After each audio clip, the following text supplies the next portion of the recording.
I turn the fuck up when I'm feeling good in here. Somebody lied, I don't want to hear none of that money talk from you niggas.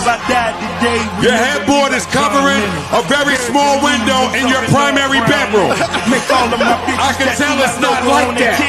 Stop fucking playing with me in here. Let's go. So I'm sitting in the crib, minding my business. I'm getting a bunch of apps. Yo, go check out Joe Budden's podcast. They on there talking about y'all. They on it. And I go on there and y'all talking a bunch of false shit. First, let's start off with you, Rory. Talking about, yeah, because if this is something that they all started together, nigga, we didn't start this together. I started giving out $1 million worth of game in 2012. And every year after that, people were saying, you need a podcast. You need a podcast. You need a podcast.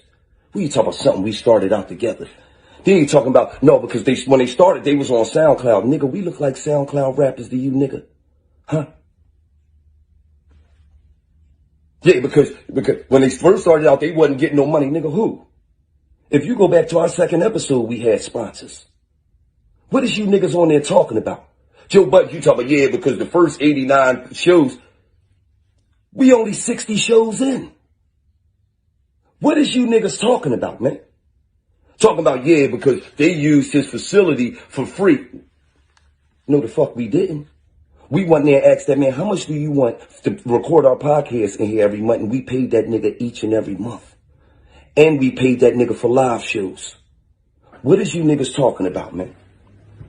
Rory talking about, excuse me, if I'm saying something that, ain't the truth, then excuse me. No, you saying something that ain't the truth, then you ain't supposed to speak on it with your bitch ass. Because let's be for real, Rory. Your funky ass ain't nothing but a Joe Budden's coattail rider. You hopped on the back of his trench coat and took the ride. Why is you speaking on shit that you don't know about? Oh, they started out on SoundCloud. Nigga, SoundCloud. Nigga, the first episode we ever put out was number 2 in the country. Behind Joe Rogan. Not Joe Budden's. Don't ever get us fucked up. So y'all keep talking for the college kids, and y'all keep talking for the suburbians. We the streets, nigga. We cut from a whole different cloth than y'all niggas. Y'all niggas is rayon. We Egyptian cotton, nigga. But what a hell of a life.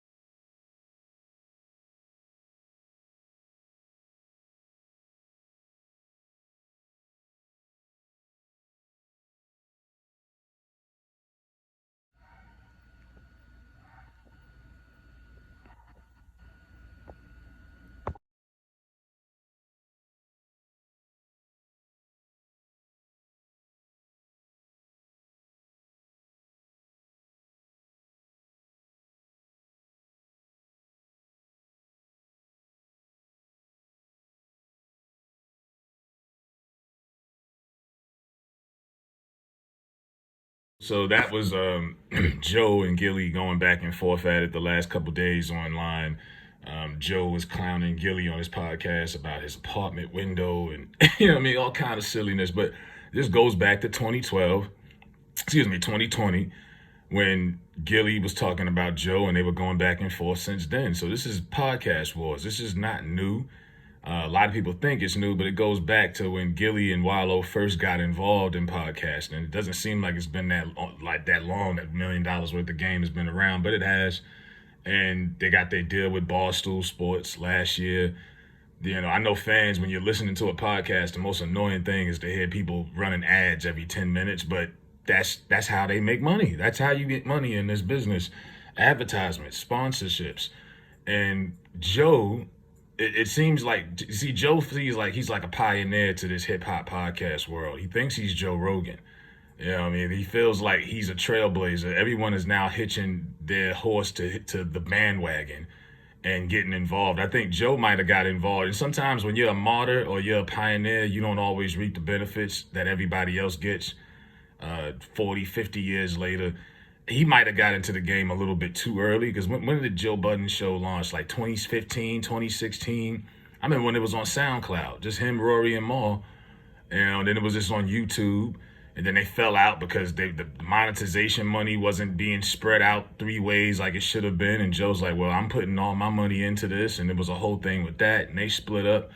And then, of course, just a couple weeks ago, Joe was clowning, well, really a couple months ago, but it came to the forefront a couple weeks ago when Joe was going at it with Cam. Because Cam's starting up It Is What It Is, which is not a podcast. Let's just get the difference. It's like when people say, well, I listen to your podcast. This is not a podcast. This is a YouTube channel. That is a sports talk show. Commentary might seem like a podcast, but it's not. And like I said, Joe seems like he has this superiority complex. Like he feels like he's above everybody. And anybody who gets into this podcast world that comes from the hip hop world, he feels they have any type of, he don't mind. Like, Flavor Flav's got a podcast, for example, for God's sakes. You know what I'm saying? He ain't tripping on that. But when somebody's got momentum and they're getting hot and then he see they getting money, Joe don't like that.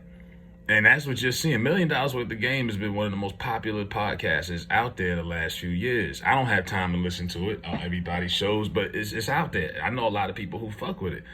And yeah, they are officially signed and they getting money over there. I'm not saying Joe not getting money, but if you consider yourself to be the elite at your craft and you the top of the business, why would you be knocking anybody else? You don't see Howard Stern.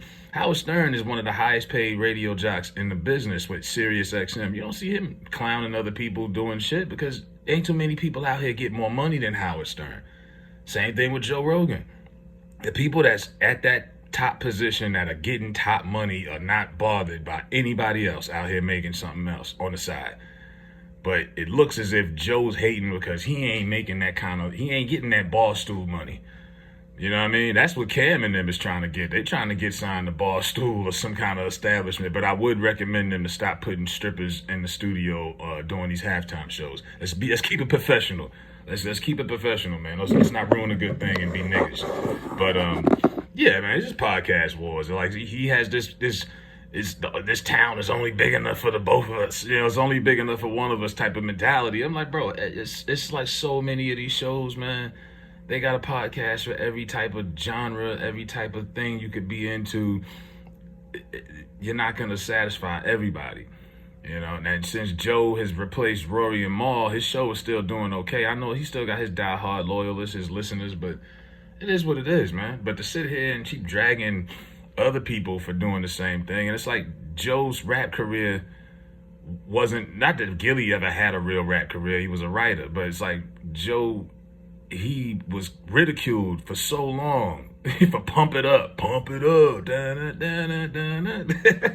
he was ridiculed for that record and for just being a mixtape rapper for the longest. Because if we being honest, reality TV and podcasting has taken Joe to another dimension. He's reinvented himself to a whole nother generation, but for something different.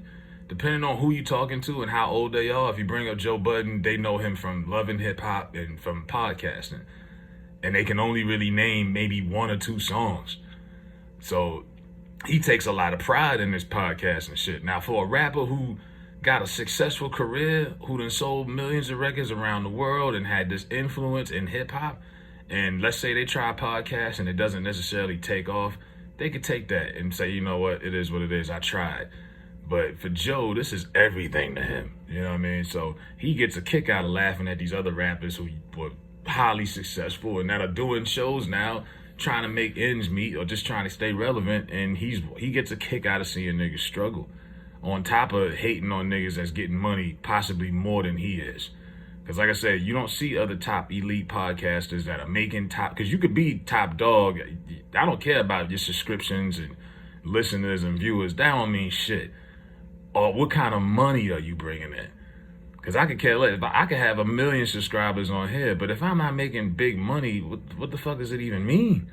You know what I mean? Like, it has to add all up to make sense. So that's what it looks like to me.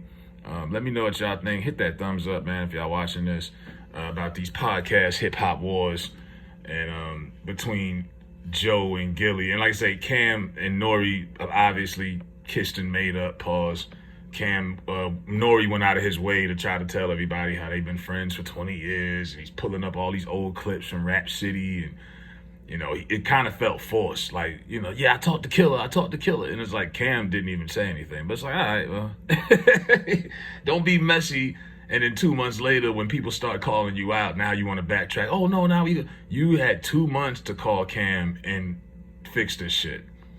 Because that wasn't even Cam's first response. Cam had responded before, but it wasn't like, it didn't go viral. He was like, yeah, this ain't no podcast. This is a talk show. So it's like, if that's really your boy, why the hell did it take him having to go off on Joe for you and putting blasted on Front Street? Now, I'm going to call Cam, Come on, man. Grow up. But let me know what y'all think, man. Hip-hop, like I said, it's just competitive to the bone, rather it's with music, record sales, Forbes list, who got the best cars, who got the baddest Instagram girls. Now it's who got the best podcast. So that's just the hip-hop sandbox mentality. We're going to fight over everything, and we're going to compete over everything. Let me know what y'all think, respectfully.